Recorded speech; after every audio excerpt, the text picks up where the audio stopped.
Shit, man, what's wrong with this again?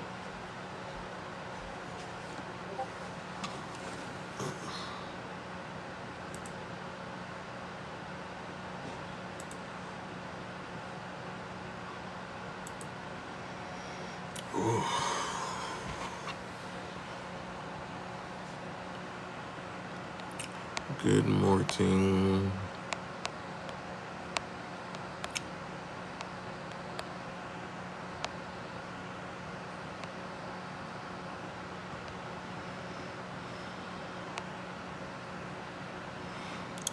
Welcome in. What's up, Abstract? Welcome in. Sanda.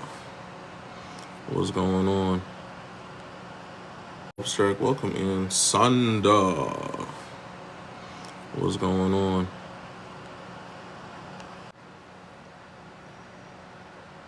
Grand Rising. What's up, Danny? Welcome in. Welcome in, welcome in, welcome in, welcome in.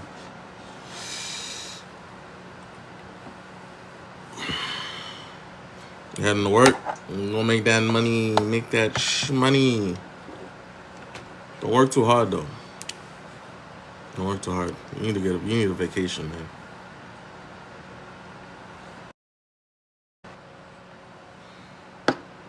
You need yourself a vacation, man. You be working extra hard. Okay. Not a problem. Not a problem at all. Make sure I share it out to the Book of Faces. Not a problem at all. Make sure I share it out to the Book of Faces. Sorry, y'all. Sharing it out to the Book of Faces. So today's topic Lord. Well, this will be the final installment of this live. We're doing the last part of toxic relationships. But we're taking it kind of a step further into the work environment. We're gonna go into the work environment on this one because I think that's one of the pieces that is not really spoken about. Those are those things that be pushed under the rug. Nurse Neek, what's going on? Welcome in. Lee Joe, I see you. Jose Lopez, welcome in. Welcome in, everybody. Welcome in, welcome in, welcome in. But yeah, we're going to talk about the toxic relationship in the work environment. I think that's the biggest reason you quit your job. Yeah, I could say one of the reasons is that for me as well. But that was a long time ago. But yeah, but it happened. And it happens. Hey, Jamila, I see you, sis. Welcome in. But yeah, I think it's a very important thing to really speak about because it happens a lot, but it's pushed under the rug and then it's ignored by the superpowers that can be when it comes to that environment. What's good, Roland? Welcome in, bro. Son LT, what's up, Lala? I see you. Alex, welcome in. Thank y'all for the gifts. Mandy, welcome in. Simply Winner, welcome in, welcome in, welcome in, welcome in. If y'all can, please, everybody share it out to 15 people. Everybody share it out to 15 people. Let's get these shares up. Let's get the likes up before we continue. Apparently, I'm in the D1 league. I don't know what that means. I don't know what that means. TikTok, what does that mean? I don't know what that means. Apparently, I'm in the D1 league, guys. I don't know what that means. But we're gonna dive into it. We're gonna look into the recognizing the behaviors. We're gonna look at the impact that it has, the impact of the dynamics of if you're like on a team at your job, the long term consequences, the strategies for addressing the behavior, the leadership roles, and the empowering the employees and preventative measures. Like we're gonna go into it. We're gonna go into it. But I think a lot of the times the people that bring the toxic behaviors is usually the higher ups, the superpowers at the job, right? Most of them are superpowers at the job, or the people that are quote unquote the favorite, quote unquote, right? The quote unquote the favorite. at the job, so they get to do whatever they want, say whatever they want, and they get no consequences behind their actions. Um, well, we've seen it happen quite a few times. I'm pretty sure there's a few of us that have experienced it and dealt with it, and we're gonna shed light to it a little bit. Elliot, welcome in. I see you. Welcome in, welcome in, welcome in. Good morning. Listen, definitely abstract, definitely. Listen, definitely. I can agree with that for sure. 100%. There's no denying that or whatsoever. Because listen, the remote jobs be the worst. Because then you have to communicate with these people on a regular, just in case. You know what I'm saying? Like that'd be the worst. It's one thing to deal with it in person, but to have to deal with it at home, you know, that's not it. I'm sorry, that's just not it. But no, we definitely gonna talk about it, y'all. But how's everybody doing today? Rate your mental 1 to 10, 1 being the worst, 10 being the best. Give me your honest ratings for y'all mental, please, and thank you. Hey, Keisha, I see you. Keisha says she had a 7. I love that. I love that. You had a 6. Okay, 5. Y'all just going down the list of numbers at this point. Like, I don't want to see no 4, 3, 2, 1s. Anything below 5 is not okay. We don't have to talk about it. Feel like a 7 too. Okay, 7, 7. Okay, got the lucky. Yeah, I felt like everybody was just going down the list at that point. It's just like 5, 7, 6, 5. Wait, half a half. Bar. This week was long. I felt it. I felt it. I felt it. Definitely felt that. I'm feeling that way. It was a long week for sure. Definitely a long week. Definitely ended my week on a bang. Yes. So there's a clipboard right there next to my face. See right there. Boom. If you are not a moderator, you can actually click the clipboard and respond to it. So make sure y'all click that right there next to my face. Okay. There you go. Boom. But listen, we got a lot going on, man. We got a lot that we're trying to we're gonna be bringing. Shout out to my Discord. Shout out to the Discord for the topics that are coming within the next month or two. Because we got a lot of topics that we got to dive into now. Because listen, it's gonna be great. Can't wait. I can't wait. Y'all pick some crazy, interesting topics to talk about, and we gonna dive into. We're waiting for Hormiga to pop in here whenever he get a chance. DJ, welcome in, bro. Welcome in, welcome in. So when you guys, we'll dive into it just while we waiting for him to pop up. When you guys hear uh, the toxic work relationship, what does that sound like to you? Thank you. Shout out to Babe. She got it off the TikTok shop. Boom. Right? Fire. Dope. Right? All my favorite horror persons minus this fool because I don't like clowns. But yeah, this is fire. This is dope. I love it. I really do. You know what I'm saying? So when you guys hear okay. Okay. So when you guys hear the toxic work environment, right? The toxic relationships, toxic work environment. Like give me a little bit of the things that you come up with. Supervisors or coworker not taking accountability for their actions.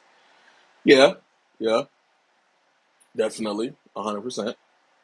What about anybody else? What else you guys? What do you guys hear when you hear toxic relationships? You said where I work now.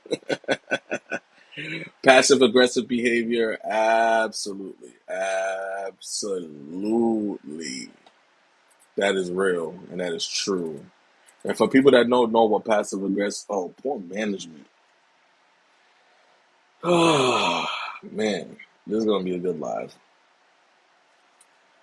This is gonna be a good live. No accountability, absolutely. For anybody that doesn't know what passive aggressive is when you express negative feelings indirectly instead of openly talking about them. For people that don't know what passive aggressive is, just to give you guys that. But no, keep it going. Keep hitting me with them. Keep hitting me with them because I like these. Triplet, welcome in. Keep hitting these. Keep hitting them. I love it. I love it. I love the interaction. Let's go. Keep it going. What else you got for me? What else do you have for me? Welcome in, Osauce. What's going on, bro? Good morning, sis. How are you? I see everybody coming in. Walson, welcome in. Boss or supervisor that bully their workers. We gonna dive into that. That one right. I gotta write that down. Let me write that down. Let me write all of y'all stuff down. I'm about to write this down real quick. Let me get myself a little new page here. Oh, what up with it? Redbone. I ain't even Redbone. I ain't worried about it. Goodbye. Ain't no way. That's crazy. The trolls are up this morning, huh? The trolls are up this morning. So we have supervisors not taking accountability. Oh, let me fix this. I don't need this background. Brother man, brother man. What's up? What's up? Mic check, mic check. Give me a rating from 1 to 10 on the mic. I give it a 20. Damn. Well, then I got my AirPods in my ear, so I can hear you loud and clear. Uh, So, so let me do a mic check with everybody who's listening. Good morning to everyone. If you're here and you want to feel good about yourself and you think that knowledge is going to get you there, then you're in the right place. Let's go. let's go. So, today we're finishing off the installment of toxic relationships. But we dived into the romantic, we've dived into the family and friends. So now we're going into the aspect of the work environments. All right. So we've had quite a few people write some stuff, ask some questions in regards to when they hear that, what do they come up with? And we have poor management, passive aggressive behavior, no accountability, supervisors or coworkers not taking accountability for their actions, those people with negative undertones. What else? Most of the Oh, supervisors man. that bully their workers. Louder. Let's see, louder. Can can Let's can we use some get proper can words. we get can we get people to think outside the box a little bit? Because I'm not, no disrespect to no one. Thank you for your answers, but we're gonna elevate today. Can we think outside the box and not be so basic about behavior and a person's character? Think about the work environment as a whole. Don't direct it to a person. You understand? Because as much as a person is doing certain things, and usually that's a supervisor or someone who has air in their backside as a manager, right? I'm talking about Mm. the entire environment. Think outside the box. Like, who's enabling this person to be that person? Is this person related to somebody who owns the business? Is this what's the connection between this person and the entire organizational culture? So I know 9 out of 10 times the dry snitching, definitely. Oh, So 9 out of 10 times, right? Most jobs they hire from within. So their favorite worker will request or will suggest them to hire this person, knowing that this person ain't even qualified for the job. And next thing you know, they work here. And next thing you know, their energy and their you know the way that they operate on a daily basis is also applied to where they work. And next thing you know, everybody's fucking uncomfortable, except the person that wanted them there. okay, now open it up to this now. What about the person that's so good at what they do that they're never going to move up in the company?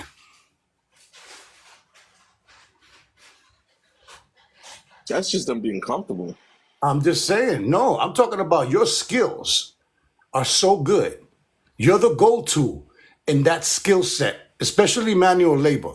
You're so good and you keep fighting to be into management, but they're like, no, Oh, we okay, don't want okay, to okay. lose you. We don't want to lose you where you at because nobody can do what you do. You know what's crazy? That's funny that you said that because I told my manager that I'm only gonna be in this apartment for like 3 months and I'm trying to go somewhere else. There you go. And she's like, no, I need you here for like 2 years. You got to be very careful on what you say. Okay, be careful about your manifestations and your goals. Keep those to yourself, and then spring it on them. That way, they don't have a plan of attack against you.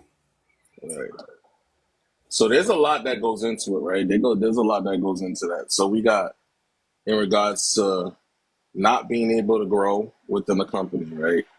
We also have the dynamic of the bullying, the harassment, and Micromanaging, micromanaging. micromanaging, right? So just to tap in on the bullying, right?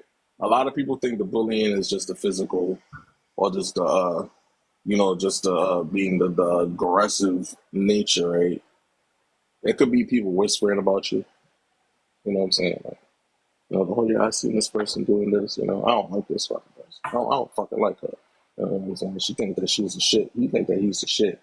Like that pillow talking on the side with the other coworkers, giggling and laughing down the hall while you're sitting there working, and they're looking dead at you while they're doing it.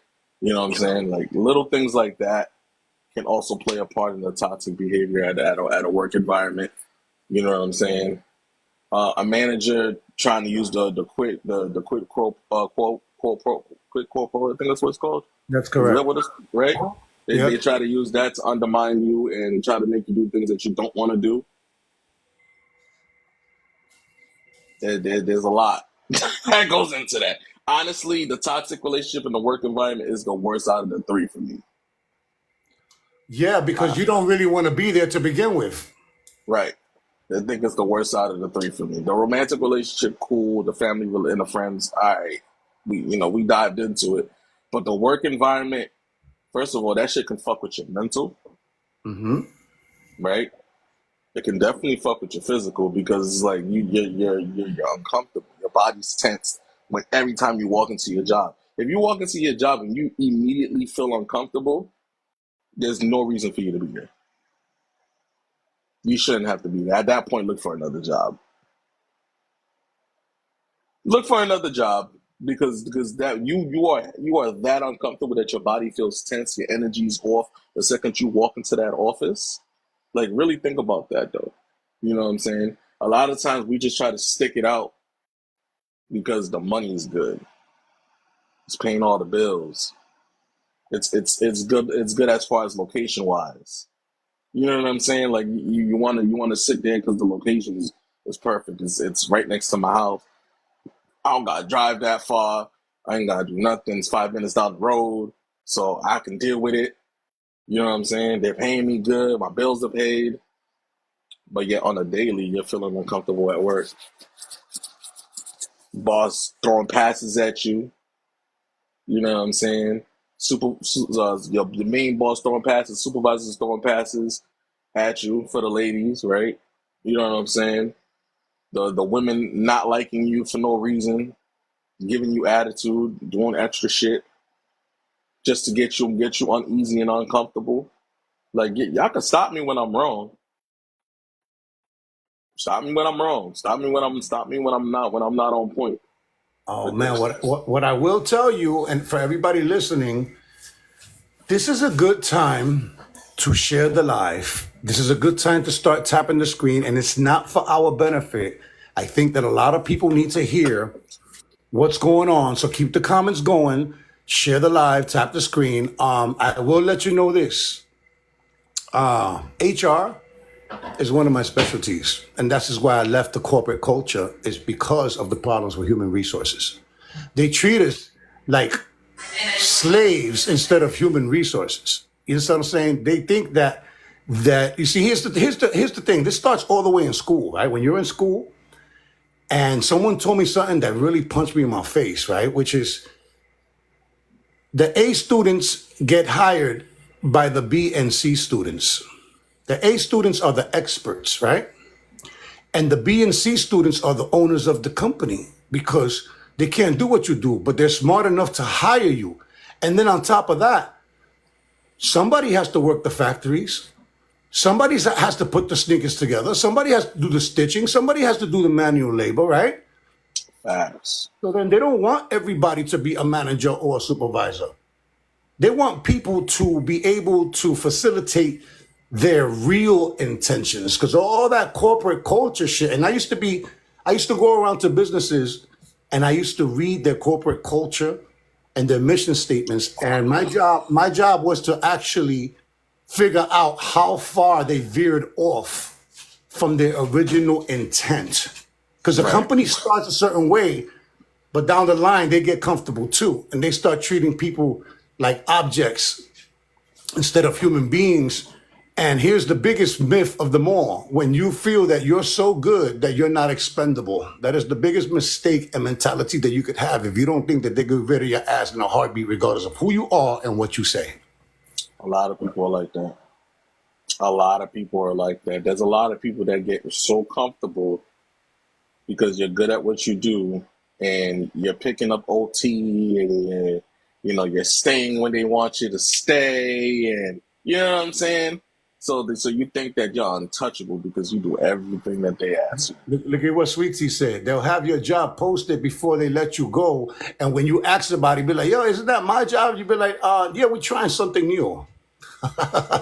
They'll never tell you the truth, though. They'll never really tell you the truth on why that job was posted, but just know that you fucked up somewhere. You fucked up somewhere, so they're trying to replace you. And Absolutely. that water cooler talk is not always about sports and the show from last night. Sometimes that water cooler talk be about you, and you feel that energy when you walk in a conversation or into a room and they was talking about you, because everybody just shuts up and gets quiet. Like, come You know, on, they, man, the they got flags are they right got there. their cup of coffee like they're just sipping, just having Yeah, a and you conversation. always have, and you know what you got to do when you're in that situation? You got to look for the person that's sitting back and enjoying the popcorn. Like, you know, that's the person you got to look at, because they'll tell you exactly what's about to happen next. Oh yeah, those are that's that one person. That's gonna be that one person that spills all the tea. They're just That's wait, they're gonna just waiting. They're just They're waiting. just waiting to spill all the tea. But that's also the most problematic person, because that's the person that's gonna sit back and then they'll either tell you what it is or they'll sit there and hold on to it and manipulate you. Depends on the person. Right. So that person is a hit or miss. That's a hit or miss situation with a person like that, because they can either use that to their advantage or they'll be that good Samaritan in the work environment and kind of tell you what's going on. But that's a hit or miss. That's a tough one. So let's I let's ain't gonna hit, lie to let, you. let's hit people's dopamine, and let's start touching and tickling them in areas that they haven't been tickled. Let's start out with using the comparison between getting a job and dating. When you Hmm. first get a job and you apply for a job, it's so similar to dating. And we always talk about how much information we give them, more than we need to. Right, TJ. We giving them the way to control us, because Okay. we talk too much. I'm this and I'm that and I'm that and I'm this and I'm this and I'm that and I'm, yeah, and I got this and I'm like that, and you know what? I got So more. You understand? I'm gonna give you some, right? I'm gonna give you some. So when I do my interviews for jobs, it's a regular conversation. I don't give them what qualifies me for the job. I give them what qualifies me to be a human being. Now tell me if that ain't a fucking different dynamic that you've ever heard before. I don't give them the qualifications of my. You already have the qualification. You got my resume. Don't ask me no questions about what I can do or what I can't do. You have my resume. Let's have a conversation like human beings and see who are you as a human being, and that determines if I want the job or not, or if you're gonna hire me. And 9 out of 10 times when I have that regular conversation, I get hired. Now let's go to resume, right? The resume. What he's saying is you should be able to challenge your potential employer by seeing if they read your resume in the first place. Because if a resume is a requirement, you want to know where they stand. So working with people in HR and helping people perform their put together their resume, what I realized is you should be able to ask them, well, ask them a question that's on your own resume. But here's the thing that most people don't even know what's on their own resume. People don't even memorize their own resume because everybody throws a little extra, right? Yeah, I'm certified in, and I speak how many languages? 11. Yeah. And I'm proficient. I'm proficient in editing, and I'm proficient in MS plus A double XYZ. Right? And then and I know lean operations, and I know KPI, and and Thank and you for I'm the and I'm paper a good crane. communicator. So DJ asked me to give him an example of what that conversation looks like. So for me, I'm meeting you as a normal person. Like we're just having a regular old conversation. Like they'll ask me about certain things, but instead of answering it like I'm at an interview, I'll answer it like I'm talking to y'all on a regular basis. Like me and you, DJ. Like when we've had our conversations, we talk like regular people. You know what I'm saying? I talk to them like a regular person. I don't see a manager. I don't see a hiring manager. I don't see none of that shit. I see a human being looking at me through a screen, and I'm having a conversation with that person. You know what I'm saying? I'm not letting them interview me. You're not interviewing me. You know what I'm saying? You're talking to me like a human being. And when I have that conversation with people, 9 out of 10 times it goes through perfectly fine. That's how I got hired at this job that I have now. They didn't interview me. We had a whole conversation. If you don't believe me, I don't know if Sweetie heard it. You know what I'm saying? But when I was doing the interview right here in the living room in the kitchen, like I was on my laptop doing the interview. Like I just talked to them normally. I didn't give them my fucking qualifications. You got my qualifications. You got my resume. And I know my resume like the back of my hand. So I know when you're about to ask me a question about it, I'm not answering it. You already have it. I don't need to answer it. You know what I'm saying? And again, a good way to test if they even read your resume. You know what I'm saying? That is a very good HR tactic. And I'm telling you this from experience. We give them too much information, they use it against you. You know what I'm saying? Let them Right. build a relationship with you like you're trying to build a relationship with them as well. You know? Right. And once you get that job, right? The questions that you should ask when you're on the interview is what the diversity dynamic is. That's a huge one. What is the dynamic of the diversity at the job? You know, what does that look like? Is it spread apart, or is it just white tea people? Is it black, Spanish, and Asian? Like, what is the diversity? What does it look like? You know what I'm saying? And depending on their answer, you can tell if they're bullshitting or not. You know what I'm saying? But what I can say about the job that I have is very diverse. So I can contest to them being truthful when they told me that. But other jobs that I've had was full of shit. Like 100%. Because when you walk in there, you could tell that they were full of shit. You know what I'm saying? So like little questions like that are important because you want to see what the dynamic of the job is going to be when you walk in. You know what I'm saying? Are you going to feel uneasy because you're the only, Spanish person, black person? You know what I'm saying? Is it going to be a different dynamic? Or are they going to try to overuse you because of your quote unquote resume?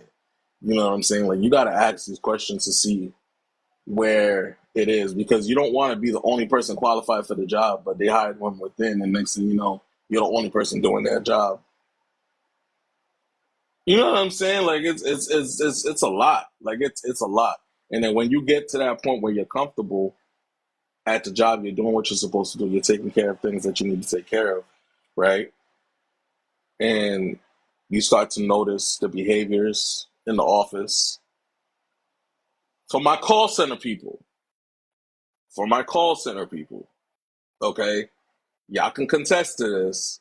The call center is the most toxic office environment in any office environment in the history of office environments. Okay? It can easily become toxic. Easily become toxic.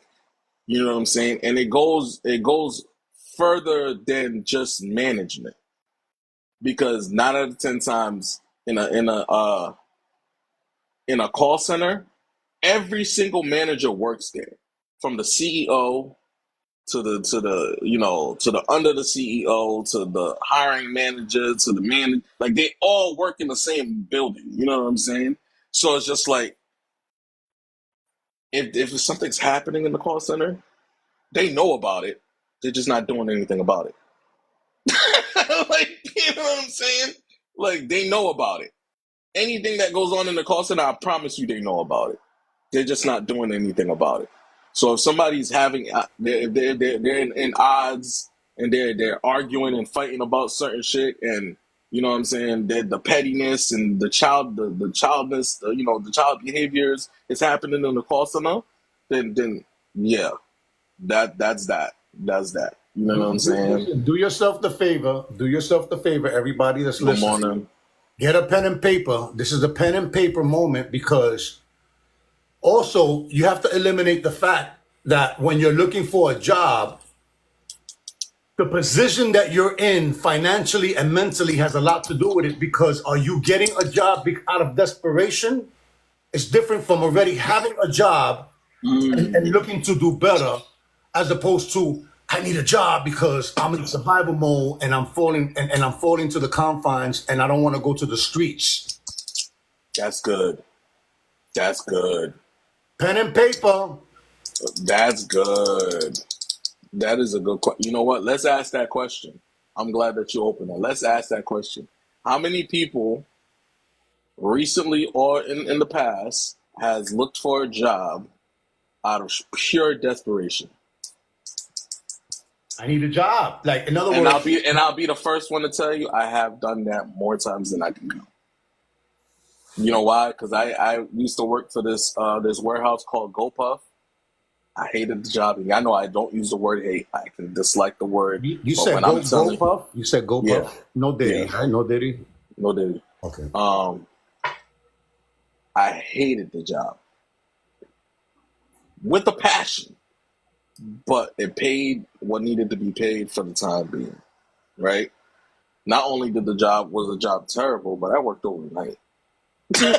So it's like I'm working overnight and this job is terrible. Like, you know what I'm saying? But it was a job and they offered me a job and I took it because I needed money at the time. The reason You why know I what I'm brought that saying? up, look, the reason why I brought that up is because we always talk about accountability on this show, right? On this Mm-hmm. side, we stress accountability. Part of this accountability is the awareness of understanding of where you at when you first started this job, your mentality. Now, here's the other part to it.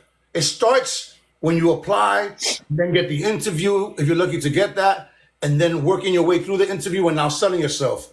But then now it also turns into, once you're in the job, do you bring your problems from home and from the environment to your job?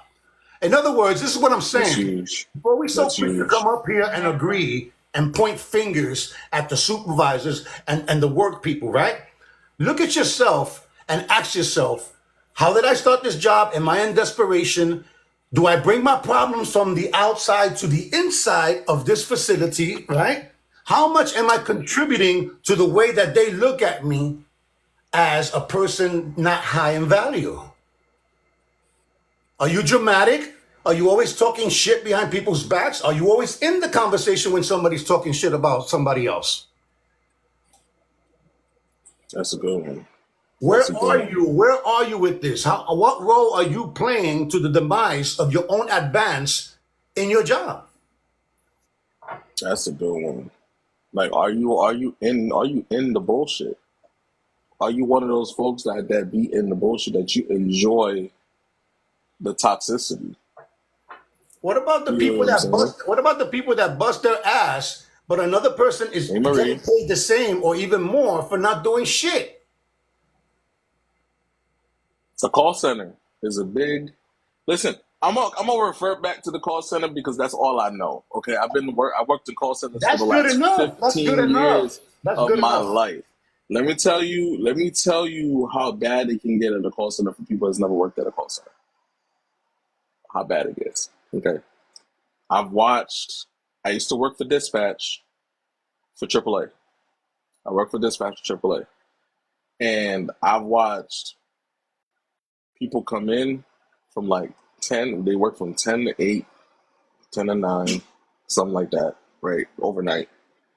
And watch them sit and do absolutely nothing the whole 8, 9 hours of their shift. Nothing, right? Granted, it could be slow. There'll be days that we had slow days and we just chilled, right? That's normal. But the days that where it's snowing outside and trucks and people are getting caught in the storms and cars stop working and we got to get drivers out there to assist because we handle New Jersey, New York, New Hampshire, Boston, Connecticut, and Rhode Island. So anybody from New York knows you can't get on the overpasses. You can't get on the turnpikes. You can't get on there. You got to find somebody to pull you off in order for you to get on, for them to tow your vehicle, whatever the case may be, like the state troopers or whatever. You got to get them to pull you off the turnpikes before we can assist. I watched this dude see on the screen that the thing's flashing red. Everybody else is on the call. He's sitting there watching YouTube. Sitting there watching YouTube. But all of us is on the call. Alarm is blaring. Like you can see it on the screen that the alarm is blaring, that we got people stuck on the road. Like we get notifications and stuff like that, trying to get trucks out there, third party trucks, our trucks. You know what I'm saying? We're trying to get people off the road. You know what I'm saying? We don't know if kids are on the road with their parents. We don't know what's going on. You know what I'm saying? So like, but you're sitting there watching YouTube while everybody else is working. Now, y'all know me. I don't stay quiet for a motherfucking thing. So as he's sitting there and watching YouTube, I'm like, are you gonna work or you just gonna sit there?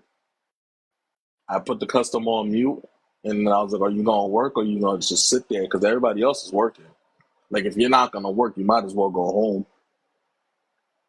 Like there's no point in you being here soaking up the hours if you're not gonna work. He got in his feelings. It's okay. I expected that, but at the end of the day, I'm not doing your job and my job at the same time. If you're here to work, work. I don't care how frustrated you are with the job. If you're here to work, work. If you don't want to be here, to quit, leave. There's no point in you being here. But what I'm not going to do is work 10 times more than what I have to because you're choosing not to work. Yep. And I suggest that you find out if that person is related to the manager or the supervisor before you go further than that. Oh, he was. But still, at the end of the day, I didn't give a fuck.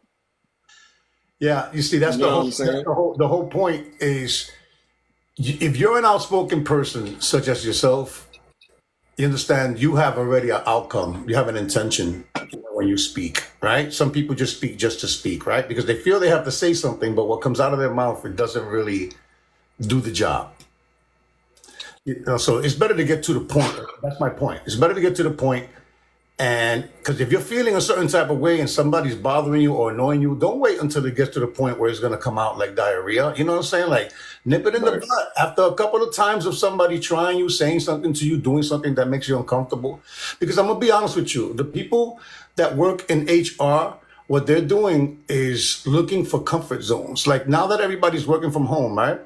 And you get to do a lot of things in your house when nobody's looking, right? Because nobody's looking at you when you're at home working remote. You get to do that, but you get to be more productive because you're multitasking and you're feeling comfortable because you're getting two things done at the same time. So, Right. so what HR is doing right now is that they're looking for your comforts because that's how they will threaten you by threatening to remove your comforts. Like if you're not, if you know, they'll tell you something like, "Well, you're gonna have to start working from the office." So that they could watch you and monitor you because you're not autonomous enough. You understand what I'm saying? Like you don't know how to rock it. You don't know how to rock the working from home. You understand what I I'm mean, saying? I'm gonna meet you where you at. Yeah, but I'm saying people suck so badly that they even suck at a remote job. Like they get caught in a remote job. How do you get caught in a remote job? It's simple. They're not paying attention to their time.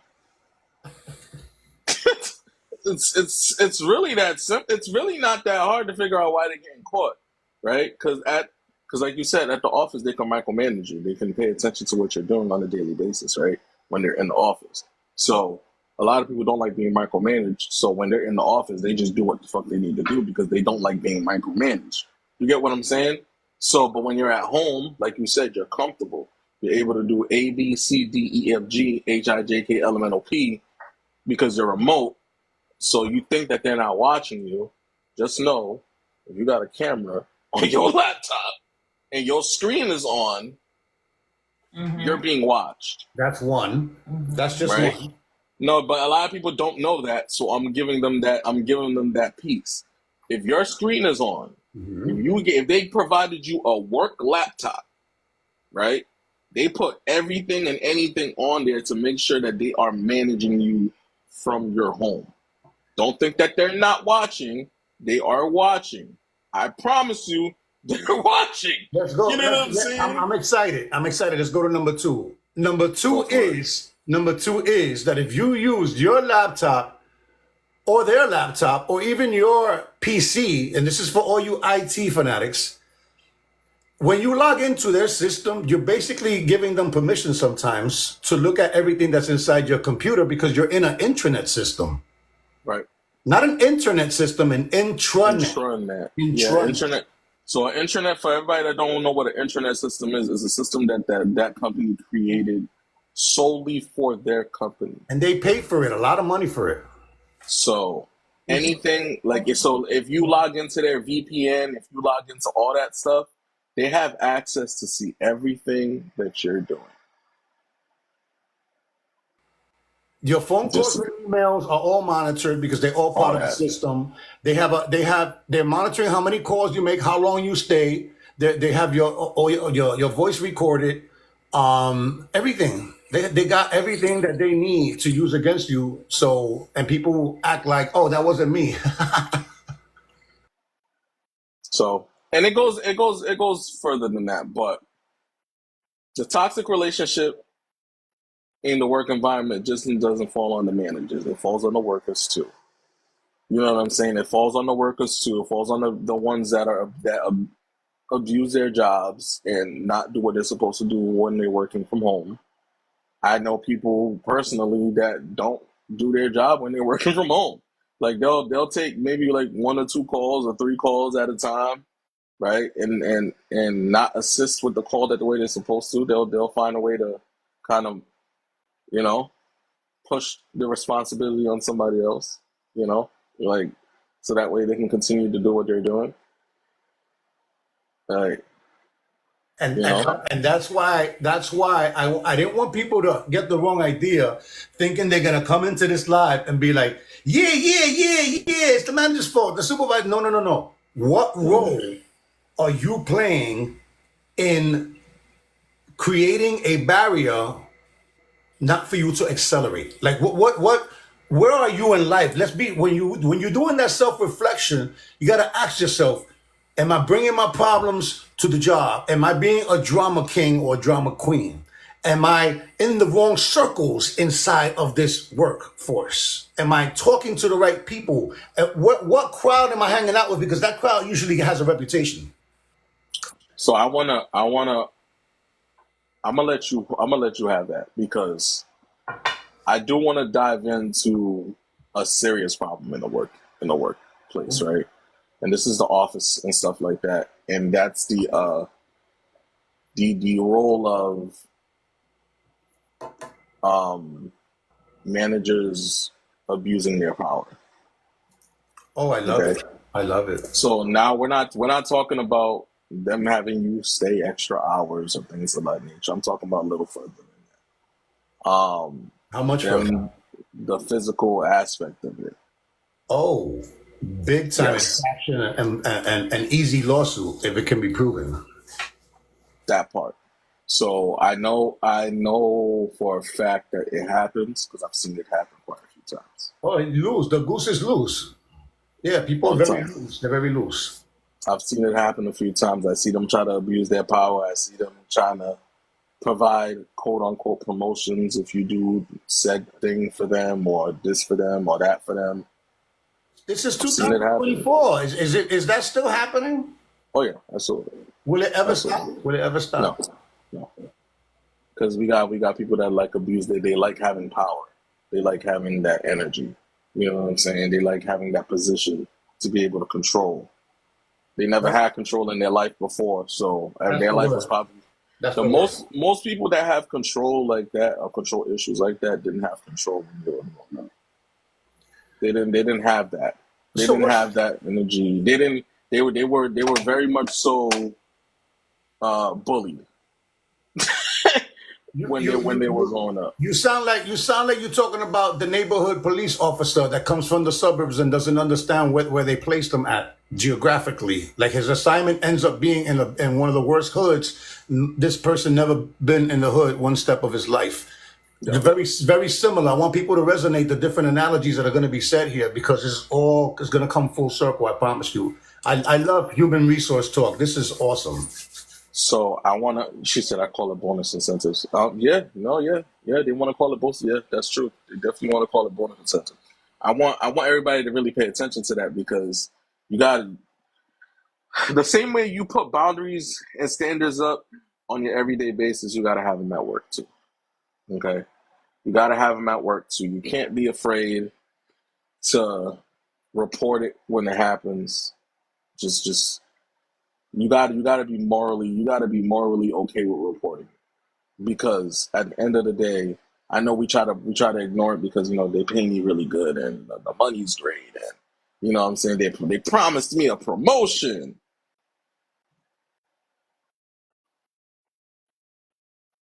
Oh, not the.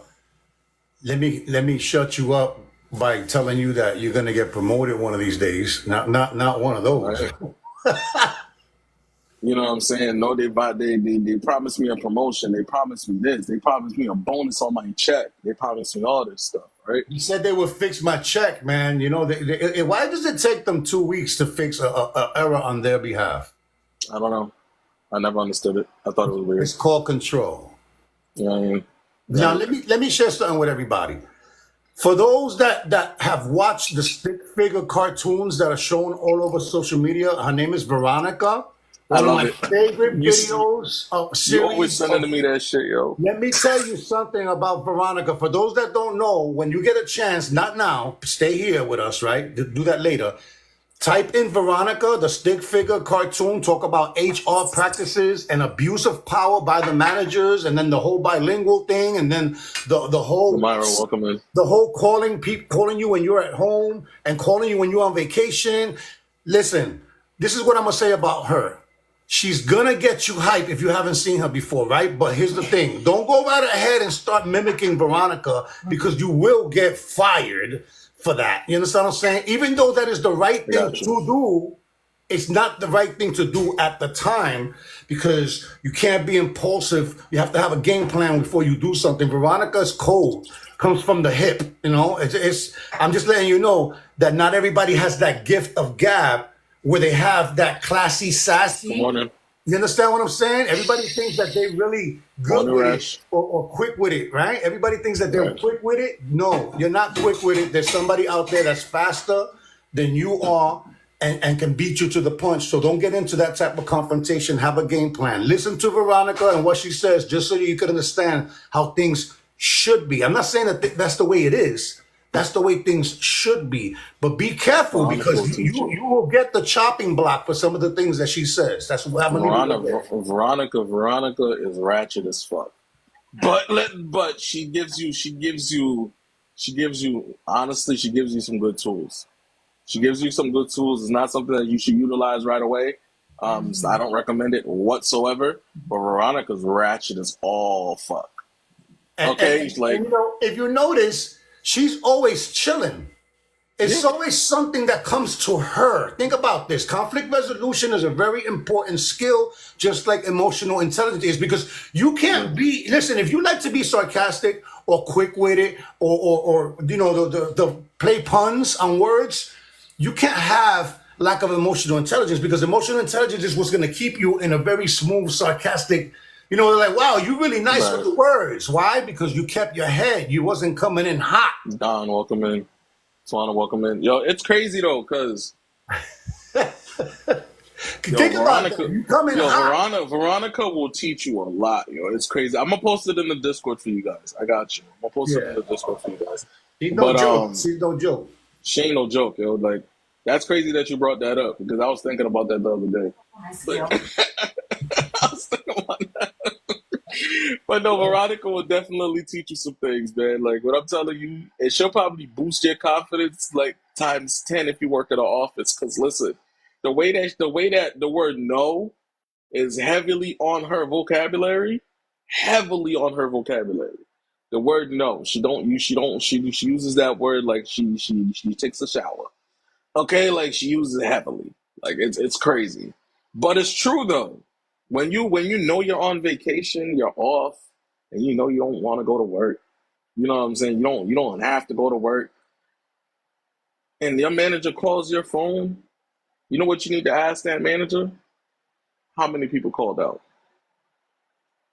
That's the number one question you gotta ask. Like if you're not on vacation and you just happen to just be chilling at home and you're not working, ask them how many people called out. Like if your manager's real, she'll tell you the truth, right? You know what I'm saying? But if it's one of those managers that kind of play on words, they'll be like, "Oh no, just one person called out. I just need somebody to Yeah, cover the yeah, but shit." you know what, Bob? Let's stop it right there. Let's stop it right there. Because the number one mistake is picking up the phone. You have every right not to pick up the phone, but you're so nosy, like, oh, they need me. They need me. You know what I'm saying? I'm gonna pick up. Watch this, watch this. Hey, I was thinking, can you come into the damn?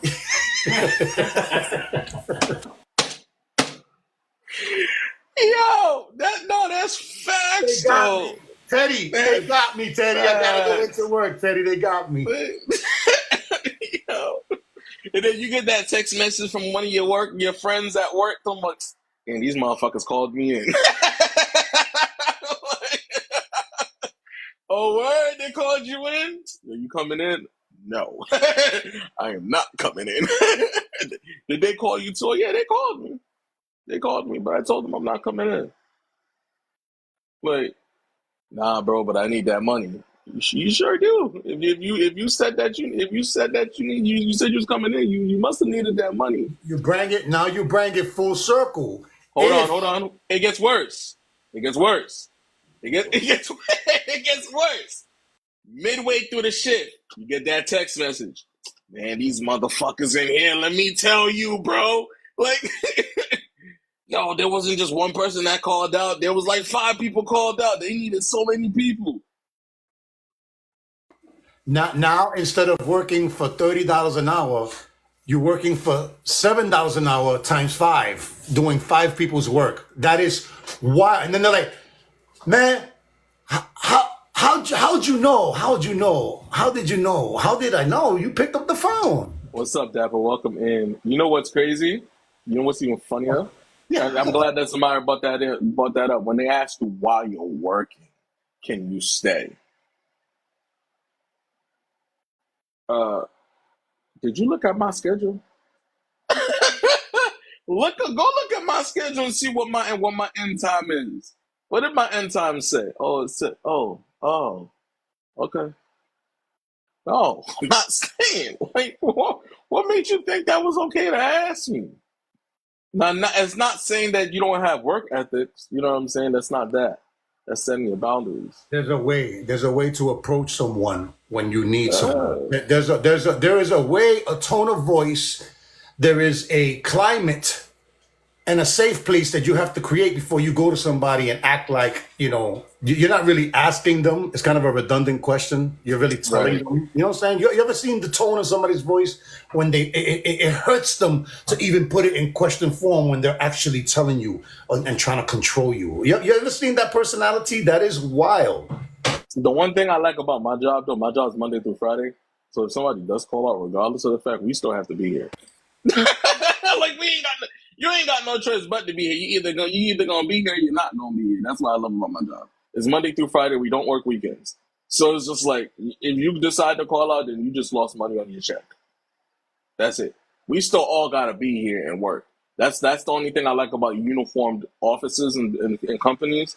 No matter what, you still have to be here. So Monday through Friday, If you decide to call out Monday, Tuesday, Wednesday, guess what? Nothing changes for us. We still all got to be here Monday, Tuesday, Wednesday, Thursday, Friday. You just lost 24 hours out of your check for not being here Monday, Tuesday, and Wednesday. That's it. That's all that. That's all that is. You know what I'm saying? So it's just like it's just be mindful of the place that you work. That's this is what I'm trying to say. Did Like you pay dive, attention. did you dive a little bit into financial management, money management, time management? Did you dive a little bit into that? Because I did hear you say, hey, you know, you take a day off at the wrong time, you're already behind the ball, and now you're making it worse. Kind of, see, mentality, the mindset is the most important game that you need in the work site. The mindset is the most important thing you need in a relationship. The mindset is the most important thing you need when you're going back to your childhood to do the shadow work. Your mindset is what you need to have a good day today. So all this Absolutely. is going to be it's all about your behavior, your mindset, your ability to be accountable for your role in the shit that you do that creates it. Again, don't come in here thinking that we're going to start attacking all the managers and supervisors. Believe me, they're going to get it. They're going to get it real soon. But you want to make sure that before you start analyzing the problem, analyze the part and the role and the percentage that you play in that problem, because that's part of conflict resolution, is to exalt yourself, to remove your toxicity from it before you start adjusting the rest of the toxicity. You ready for this? Here we Are you go. ready for this? Y'all ready for this? Make sure you document everything. Document everything. Document everything. I don't care how big or small that shit is. Document everything. Everything. Because the day that something happens and you want to bring it to the manager, you have no proof of it happening. You don't have the date, you don't have the time, you don't have the person that did it, you don't have none of that stuff. And it's not called dry snitching, it's called protecting your boundaries at work. It's called cover your own ass. Document everything, okay? That is an important thing that people don't do. You guys want change? Well, guess what? You know what comes with change? Documenting the shit that happens to you or around you. Going back to AI training, goes more relaxing to see it. Listen, it's not an easy thing, man. Like none of this is easy. Customer service is not easy. When you deal with customer service, when you deal with customers or people in general, it's not easy. But you know what's even more difficult? Being in a work environment that you don't like. Because at the end of the day, outside of our work, right, outside of what we do for work, we ourselves are customers. And we ourselves call companies and be angry and be pissed, you know what I'm saying? And be yelling at the top of our lungs and be all frustrated over the phone, like they be calling us being all frustrated over the phone. You know what I'm saying? So at the end of the day, it's the same thing. You know what I'm saying? It's no different. No different. The only difference is we're wearing the hat because we're at work. You know what I'm saying? So keep that in mind for the people that work in customer service. We're also going to give you the perspective of the supervisor and the manager to teach you what we sometimes have to deal with as individuals, sometimes feeling like Mother Goose, having to pamper, coddle, vet, listen, and be absorbing to so many different people with so many different personalities is something that people don't see. That's why people don't want to be managers, because they don't want to deal with other people's shit. Go ahead. I can't stand him right now. I can't, but I'm gonna do it. I can't. So I'm gonna take it outside of the call center, right? Because I was a manager at a supermarket in the deli for 3 years. Okay, those 3 years were the most interesting customer service experience and manager experience I've ever had working for any place. Only being, right? Because one, I worked directly in the hood, right? I worked directly in the hood. I worked in the Stop and Shop in the hood. For people, it's called Giants, but for us, it's Stop and Shop. I So, worked so you directly could, in the so, hood. so hold up. So you could tell a lot by somebody's sandwich, huh? Yeah, facts, factual. You know what I'm saying? So, right? I appreciate that, Dapper. Um, and when I'm telling you, the people that they that applied for the job are the people that worked there when I got the position as manager, I had to reevaluate all of that. Cause listen, when I got there, when I was just a worker and not a manager, I did everything. Right? I did everything. I dived into all of it. I started as a meat cutter. Pause. I started as working in the deli. Then I worked at as a prep cook. Then I worked as a cook. I did all of it. Right. I didn't limit myself to what I could learn for the position because I wanted to excel. You know what I'm saying? Them hiring these high school students to work in the deli. Okay, and yes, I'm venting right now because it was a lot. Okay, them hiring these high school students that don't want to work, they just want to check, but they don't want to do nothing for that check. They just want to sit around and do absolutely nothing. I used to purposely come in as a customer.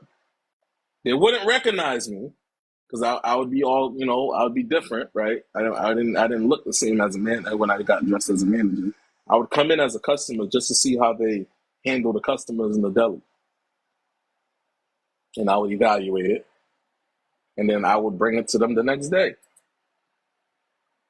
Let me tell you how many of them quit after I did that.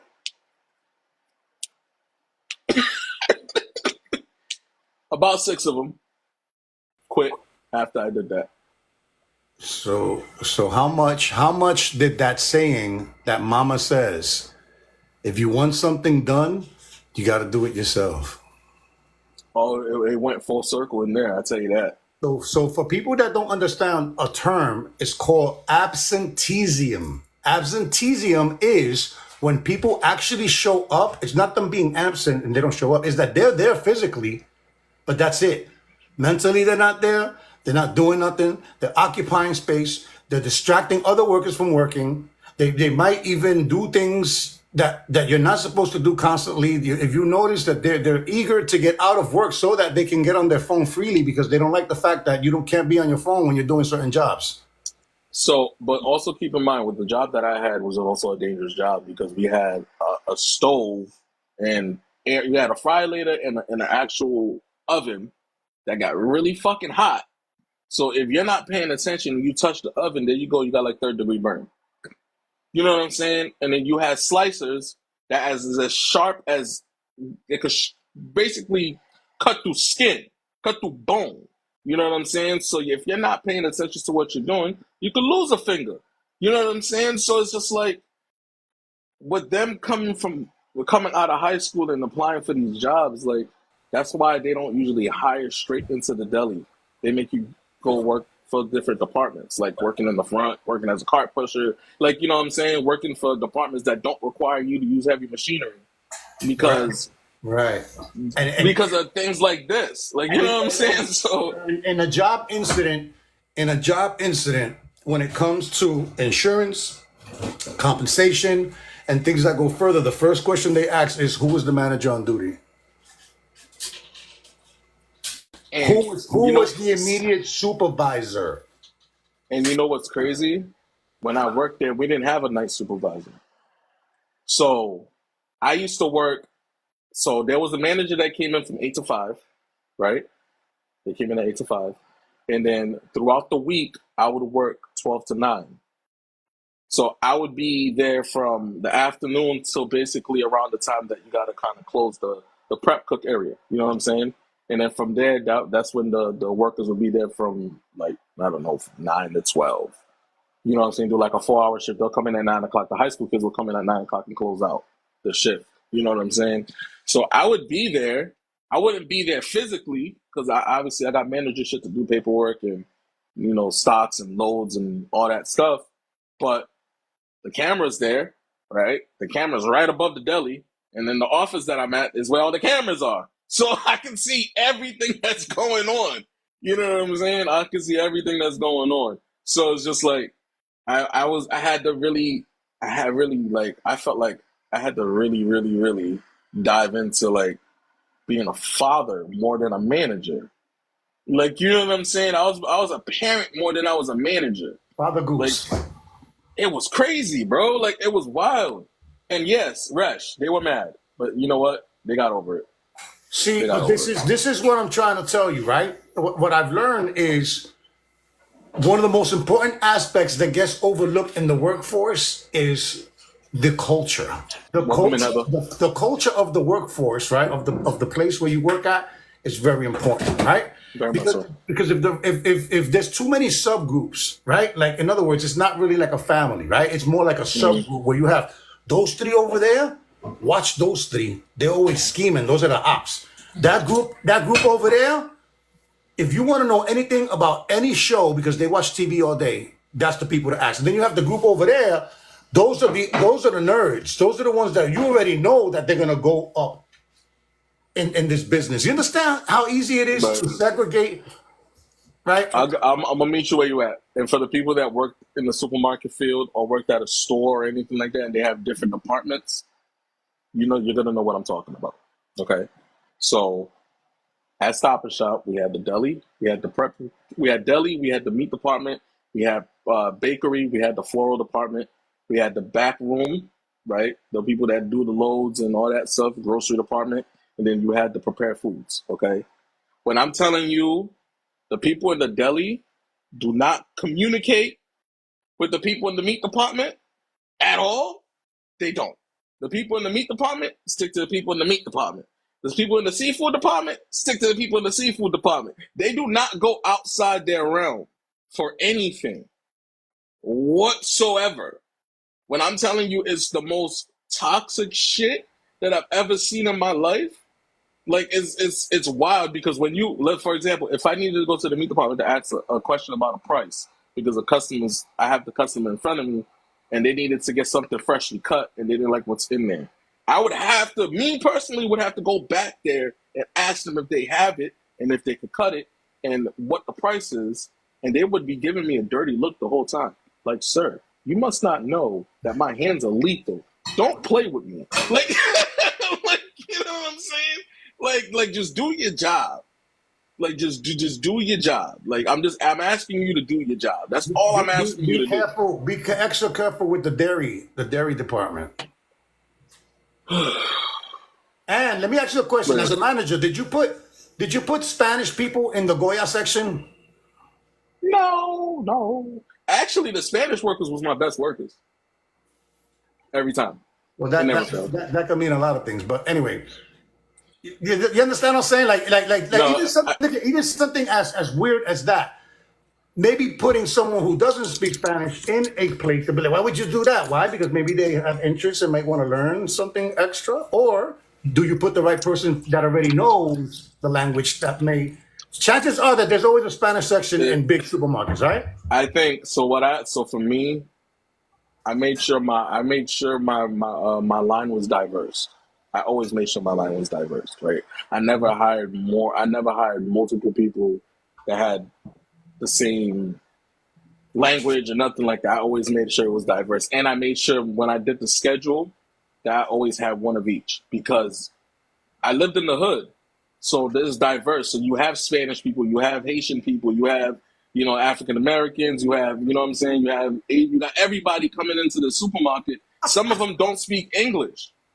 You know And what I'm saying? they refuse to speak English. There's Spanish people that refuse to speak English.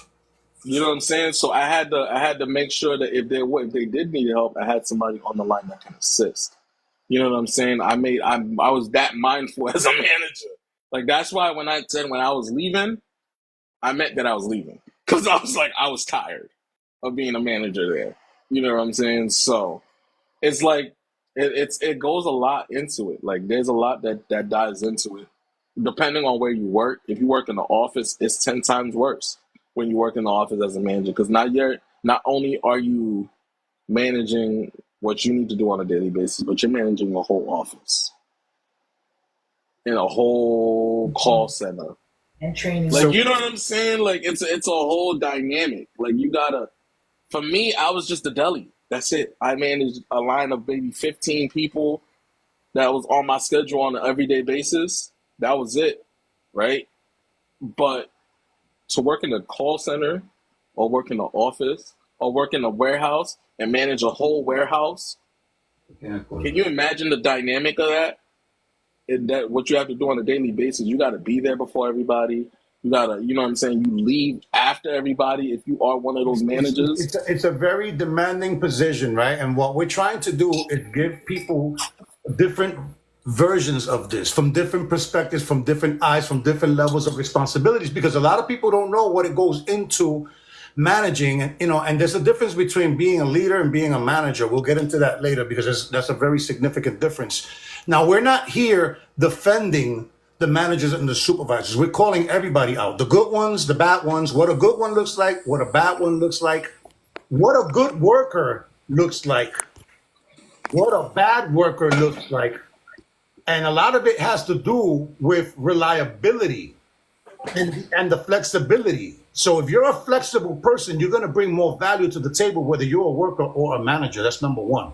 Open-minded. You have to be open-minded and stop listening to just one person in the workforce. Listen to what everybody's saying, and then you come to to some type of median point, right? Isn't it about balance, sis? Yes, No, it's that's facts. definitely about balance. Hi guys. I don't Hey, even know what we talking about, but hey, I heard management and leadership. I was like, ooh, y'all talking my language. What are we talking about? we're talking about the diversity of toxic relationships in the work environment, but we're talking about Ooh, both the manager and we're talking about both management and the workers. now you speak. So Wait, real quick, let real me quick, real quick. To bring you up to speed, I want to bring her because from a leadership position. What I did was I didn't want people to come in welcome in, here welcome in, welcome and in. join the pointing finger session and saying, yeah, supervisor this, management that. What I did was, oh, Ooh, shit. What the fuck was that? that was like a That's whale called the going up future the. city right there. That was crazy. That Appreciate you, was Puff. that was your leader Yeah. expressing his will of showing you what a good leader is. Okay, that was your team lead showing you what a good team lead does for his people. I Hello, appreciate you, puppet. Puff. All right. Yo, that was I'll show some proof. That was pretty magnificent. yo. Listen, that shit threw me off. Oh, that's my first time seeing that one. I That think. was my first time seeing that shit. That's No, I crazy. saw it before, but very rare. So that's a very nice thing. So yeah, thank you for that, sis. Listen, real quick. What I I did, what I appreciate you, did, Puff. what I did was, I didn't want people to come in and tune in and think that this was a unity against management and supervision. What this was is telling people that there's different perspectives to everything. As a worker coming in, distress, whether you apply for the job and you was in a desperate situation Thank as you for opposed gifting to everybody, changing Puffy. jobs. So we kind of talked about the different scenarios as an individual. Wow, somebody just did some crazy stuff, man. Puffy going in over here. I appreciate you, Puff. Wow, yeah, I appreciate that. So you know what? This is a great topic. So sis, you could fast forward and you could rely that we've identified a lot of different aspects of the workforce from the worker to the manager looking across. You know what I'm saying? Let Like, me before she does that, right? Because I know Mika's about to go in because she's definitely held a few manager positions. I'm gonna tell you guys what a toxic worker looked like in a manager's perspective. Okay, and this is the God honest truth, and I cannot make this shit up.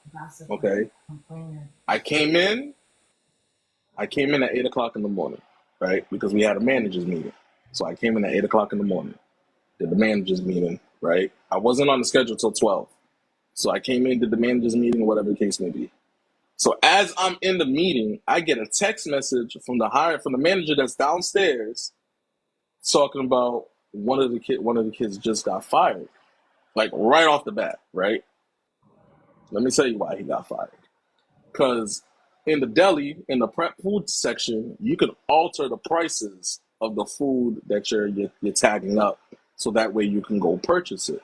So what he did, and he's a dumbass for that, because there's a camera directly above him, as he was doing this, right? Directly above him, as he's altering the prices for the food that he's about to purchase, right? Or he's about to go scan out and purchase. So, at my managers are petty. I'm not gonna lie, I hired petty managers, but they do their job, right? But they waited for him to scan it, tag it, pay for it, eat it, and then fired him. Right off they made him go through the whole process. Like he bought it, he scanned it, he tagged it, he purchased it, went on his break, ate the food, and came back down, put his work clothes back on because they had lockers and stuff like that. And he was just like, he came back down. He was like, "Why are you putting your work clothes back on?" It was like, "Why are you putting your work clothes back on?" He was like, "What are you talking about?"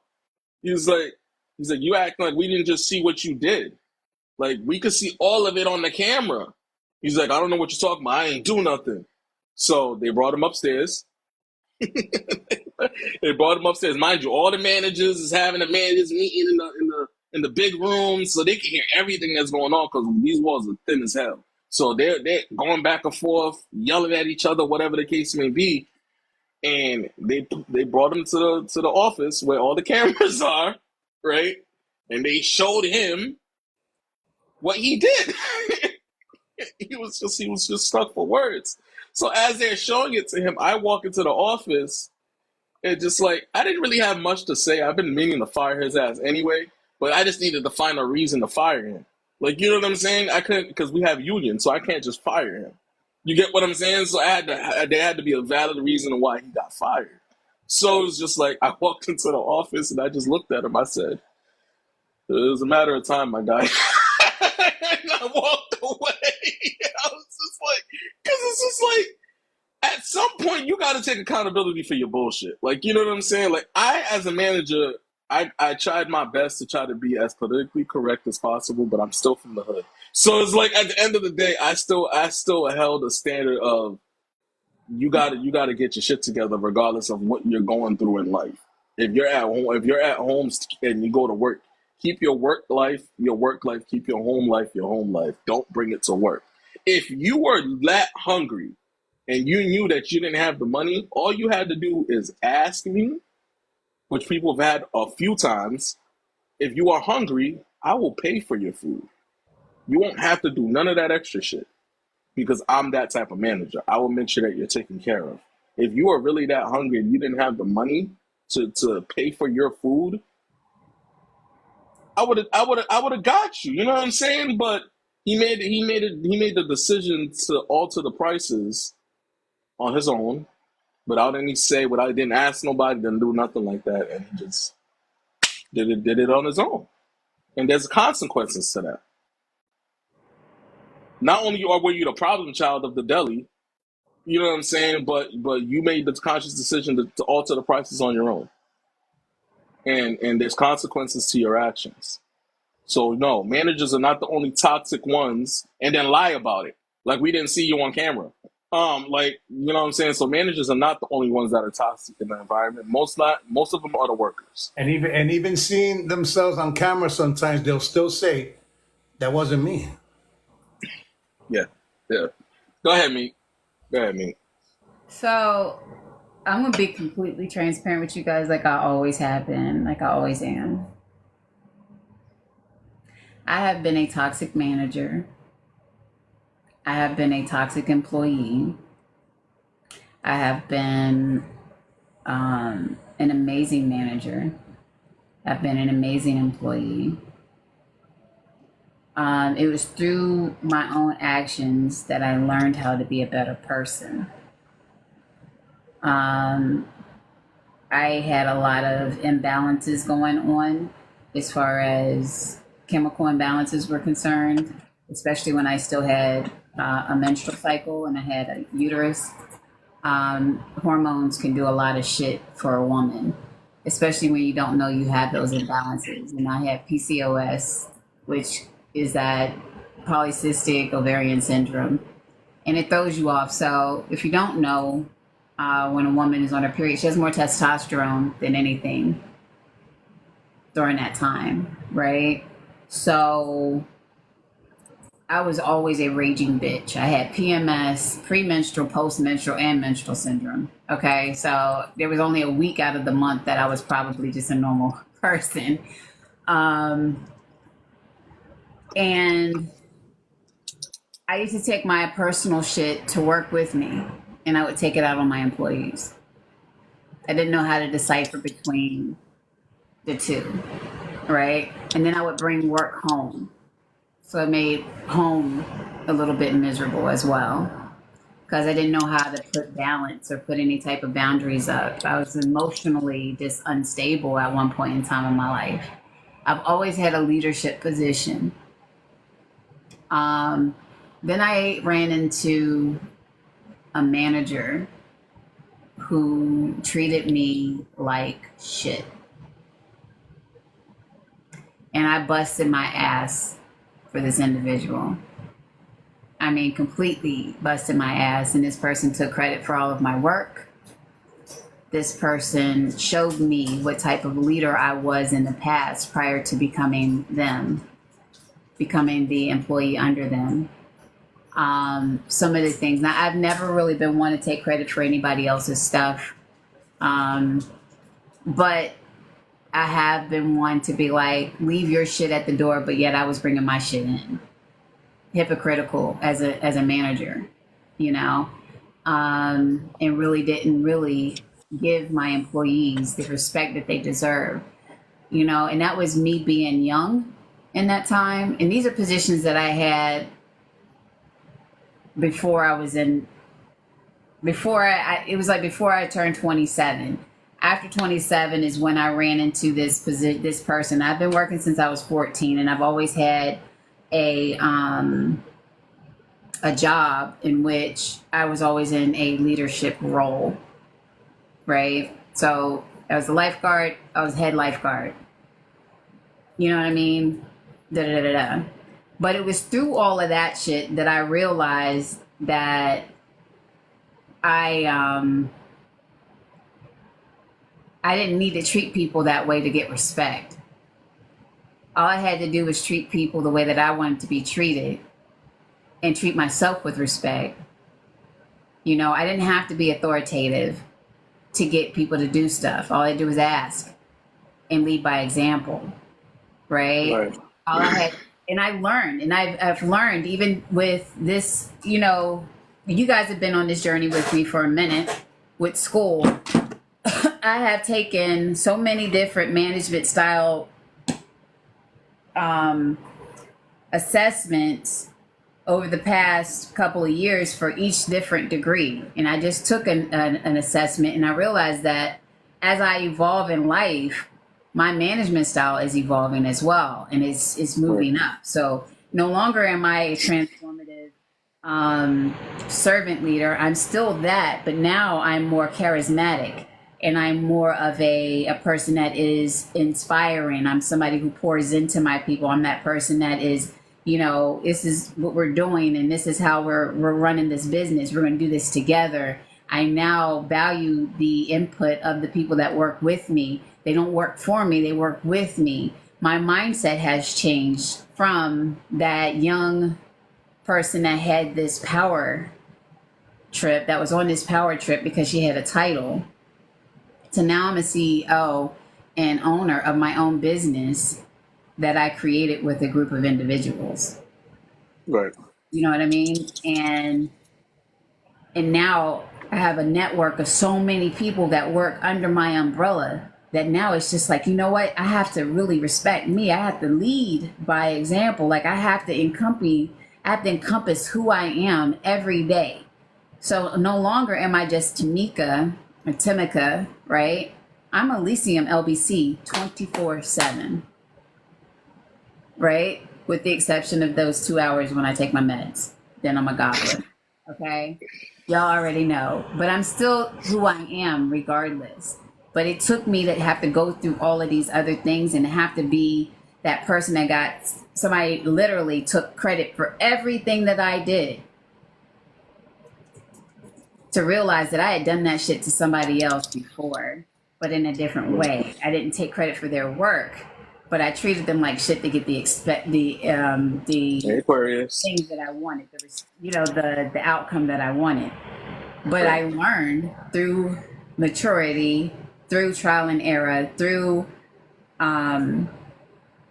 growing up emotionally, getting more emotionally intelligent,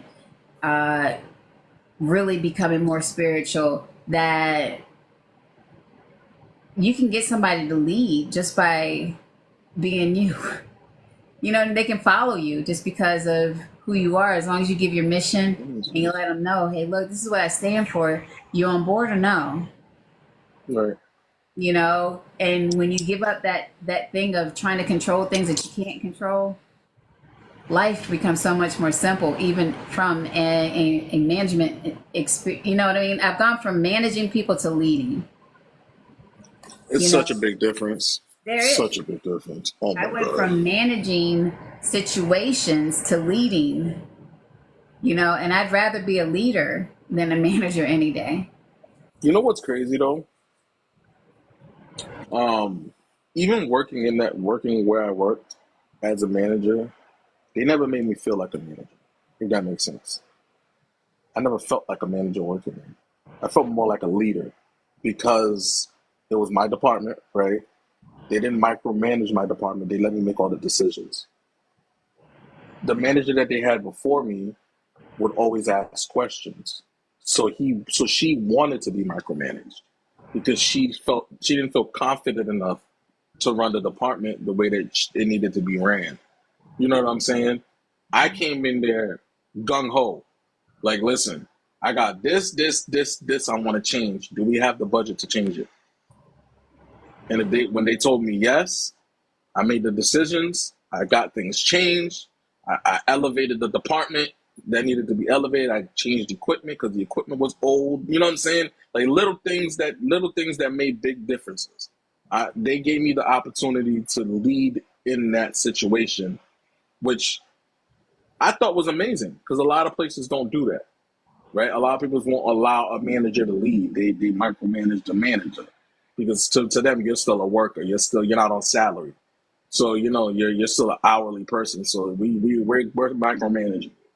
You know what I'm saying? So for them to not treat me like that and allow me to control everything of the deli and make the decisions, the financial decisions, all that felt good.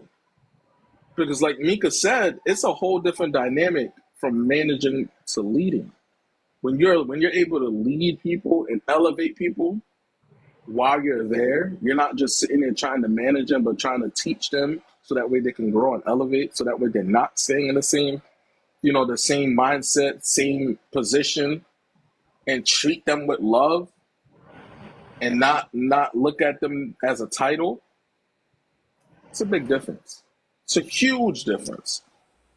I also want to point out real quick that we are not saying to choose leadership instead of managing. Maybe you want to lead with leadership, but you need to have both the management skills and the leadership skills in order Right. in order to understand it. Some of the best managers are people that knows what it takes to be a good worker because there's expectation standards and boundaries that are people who have expectations, right? You get Good hired to morning. do a certain job, right? Hmm. And the first thing is, are you doing that job? It shouldn't be a question about whether you show up or you're always late, that's something on you. You know what I'm saying? Do you do your job first and foremost? Are you doing what you got hired to do? Right. So that's where the problems begin. You get hired to do something, and then all of a sudden they're giving you everybody else's work. How do you handle something like that? Let's help people right now. How do you handle a situation where you're given too much work, or is it because you should feel like empowered because maybe they're looking at to see how much I can handle, or are they just dropping this on me and don't care about me, and they will drop me like a bad habit? Where we at with that? So it depends on the manager, bro. Truth be told, it depends on who's managing and the person that they are. Sometimes you are that person that they go to because you do the job right. You know what I'm saying? Sometimes it's just that. Like they